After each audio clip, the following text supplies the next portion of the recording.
Hi fans, thanks for clicking the dreaded D-Rose report. My wife's human shake weight. That's me.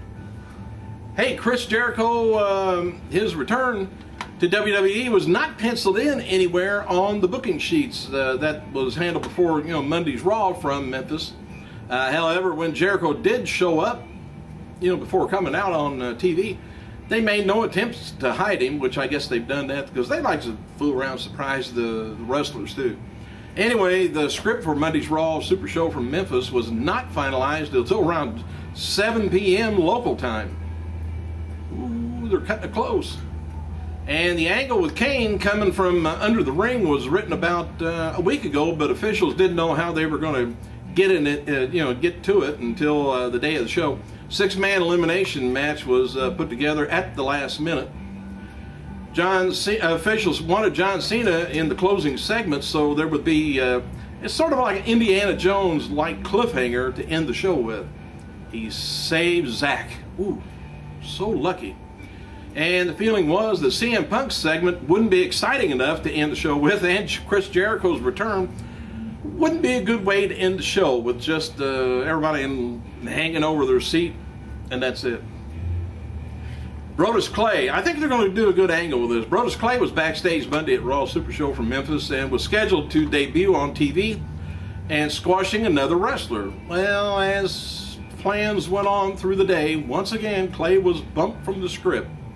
WWE is going back to the storyline of Brodus being pissed at being pushed back so many times that he's even angrier than before. Officials want Clay to get on TV as soon as possible to establish him as a monster, but they want him to go into the Royal Rumble as one of the top big guys, but kind of remains to be seen when the debut is going to happen. WWE reportedly have two finishes decided on for John Cena and The Rock's match at WrestleMania 28, which they haven't got any further on that yet, but the two finishes, I would think one would lose, one would win. Yeah, I could do that. As noted a few weeks back, WWE's legend Haku's son, Donnie Marlowe from FCW, debuted on WWE Superstars as a bodyguard for Hunico. I don't even know if they even introduced the guy. Marlowe is now going by the name of Comancho. So we got a lot of O's in WWE lately, Primo, Epico, and more. Well, anyway, this was kind of a dark match after last night's SmackDown taping in Little Rock. There was a comedy segment between Mark Henry and Big Show to end the tapings. Odd there. CM Punk was hurting when he was returned backstage after the match against Dolph Ziggler on Monday's Raw in Memphis. Punk was said to be banged up, but there was a lot of talk about him taking some time off. Punk was shaken up after taking a bad body slam from Ziggler into the match, but I think he legitimately got hurt on the ropes. He went face first into the middle rope. And I tell you what, you say they're ropes now, they're cables covered with some plastic type stuff. Actually, like I say, they're actually cables. Years ago in WWE, they used to actually be ropes. But with the cables, you get more bounce, more spring, and it's easier for the wrestlers to work off of instead of rope material. FYI. WWE producer Road Dogg Jesse James, he's been getting high marks within WWE as he returned late in 2011. James has been very helpful with a lot of younger WWE talent as far as putting them their matches and single matches angles together. Sheamus versus Jinder Mahal will take place January 13th episode of Friday Night SmackDown, so please make a note of it.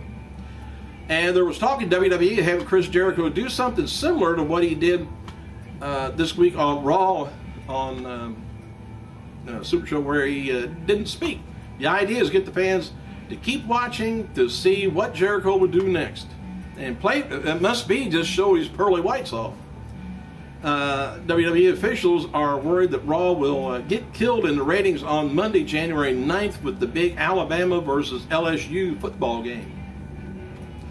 And WWE Hall of Famer Roddy Piper wrote the following on Twitter yesterday. It said, it sounds like Piper could be referring to tapings WWE Legends House for the WWE Network, but we don't know for sure. But he says, how can you put 8 seasoned guys living together? Let's hear the name of the guy who's going to control them, you know, for 2.5 weeks. Not Vince. Vince could control him. He said, no, man, I'm telling you, things are going to get very real. Straight fact. I don't like it. Don't tease me. Don't play with me. I bite, and then bury. Piper sounds excited, don't he?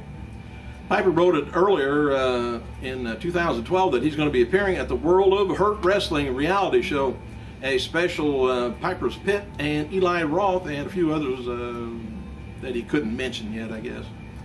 Daniel Bryan versus Big Show versus Mark Henry versus Randy Orton is being advertised for the March 6th SmackDown taping in the Mohegan Sun in Connecticut. And one WWE source says there was never a problem between WWE and Chris Jericho for Jericho not being introduced, or not introduced, but being included into the WWE 12 video game. Jericho played it up online, but the whole thing was part of trying to hide his return. From the start, WWE planned to have Jericho as one behind the cryptic videos from the beginning. So apparently there was no other person involved in the cryptic things, but I still say it's going to be Stephanie McMahon as the Stephanie is the she in that cryptic videos. Former WWE diva Jillian Hall, Melina, will be wrestling at the World of Fan Experience promotion in the Philippines this February. Others stars being advertised as WWFX's Champion Showcase Tour of 2012, including MVP Carlito Rhino, Chris Masters, Sheldon Benjamin, Snitsky, John Morrison. First I've heard of him doing any shows.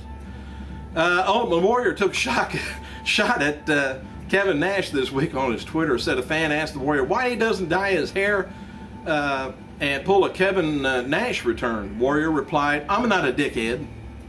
Said those thrive on stealing the limelight from younger guys. Oh, isn't that nice to him? Mark Henry's been getting high praise backstage for working injured through WWE live events and TV tapings. Henry was in pain for some time, and WWE offered him some time off, but the world's strongest man turned it down. Again, oh, isn't that nice? Former WWE star Dave Bautista noted on Twitter that he recently wrapped filming Man with the Iron Fist. It's a movie directed by rapper RZA and written by Eli Roth. Russell Crowe and others are going to be starring along with Bautista. Bautista's confirmed that he's been offered a role in Universal's Chronicles of Riddick. It's a sequel to the Vin Diesel movie. WWE Raw Santino Marella announced that he's going to be preparing to appear on SmackDown Friday. Says that be sure and catch SmackDown Friday. I am smeared all over it, or maybe it's lathered up on me. I hate to read his tweets. Randy Orton posted an update on his back Tuesday night on Twitter. He says, "I'm getting a lot better about my back. What happened is I herniated a disc, leaked disc fluid." He said between my L4 and L5 in my lower back. Had some strength lost in my left leg. Time off is to let the inflammation go down and try and strengthen the muscles in the lower back. The Barrett Barrage should have a steeper flight of stairs, he says. Anyway, you know what I would like to see? One of the people wanted to see Brock Lesnar come back and take on Undertaker, which I think would be just an odd match. I just don't think that would jive real good. But I think Brock Lesnar ought to come back and take on Dave Bautista for WrestleMania 28. I'd like to see those two big-ass people in a ring together. Cable ropes or not, they could still bust the hell out of that ring. The latest issue of WWE Magazine looks back at a slew of grappling greats that debuted 10 years ago. Of course, John Cena and Randy Orton, Rey Mysterio, Brock Lesnar, and Batista. In their write-up for Batista, WWE predicts that the fans haven't seen the last of the animal. WWE states, although he left the company in 2010, many see his departure as a temporary, and it's simply a matter of time before the animal rises again. All right, what else have we got here? Hall of Famer Jim Ross joined the Oklahoma City Thunder broadcast team during the second quarter of last night's NBA between Thunder and Portland Trail Blazers. He changed his trademark look and was shown on TV with a gray goatee. Skip Sheffield, by the way, has defeated Jimmy Uso in the dark match before last night's SmackDown taping in Little Rock, Arkansas. We're waiting on the confirmation, but apparently Sheffield is using his Ryback gimmick. And the following matches would take from last night's Little Rock, Arkansas, Michael McGillicuddy on his way back versus Alec Riley, Caitlin versus Maxine, Trent Beretta versus Kurt Hawkins, Derek Bateman versus Darren Young. Matches take for Little Rock for Superstars, Yoshi Tatsu taking on Tyson Kidd, Ezekiel Jackson taking on Jinder Mahal. Officials ultimately decided not to fly Chris Jericho in on a private plane to Memphis because they felt that the plan they had devised to keep his return from being spoiled was infallible. Duh. Wonder who came up with that. WWE decided to have Jericho fly into Nashville International Airport on Sunday instead of Memphis on Sunday or Monday, having a limousine pick him up and hide him until showtime. They didn't figure somebody would take a photo of him at the airport 220 miles away. Wrestling Observer editor Dave Meltzer stated on F4W Online. The photograph was published online Monday morning, which Jericho venomously refuted, saying it wasn't him. It was obvious. And apparently, I've been cloned, he said, or somebody started a great rumor, he wrote on Twitter, and then posted several photographs and images of himself in various places, including Egypt, Paris, Gettysburg, and at Kim Jong-il's funeral. Hell of a deal. Hey, thank you guys for clicking. I gotta go.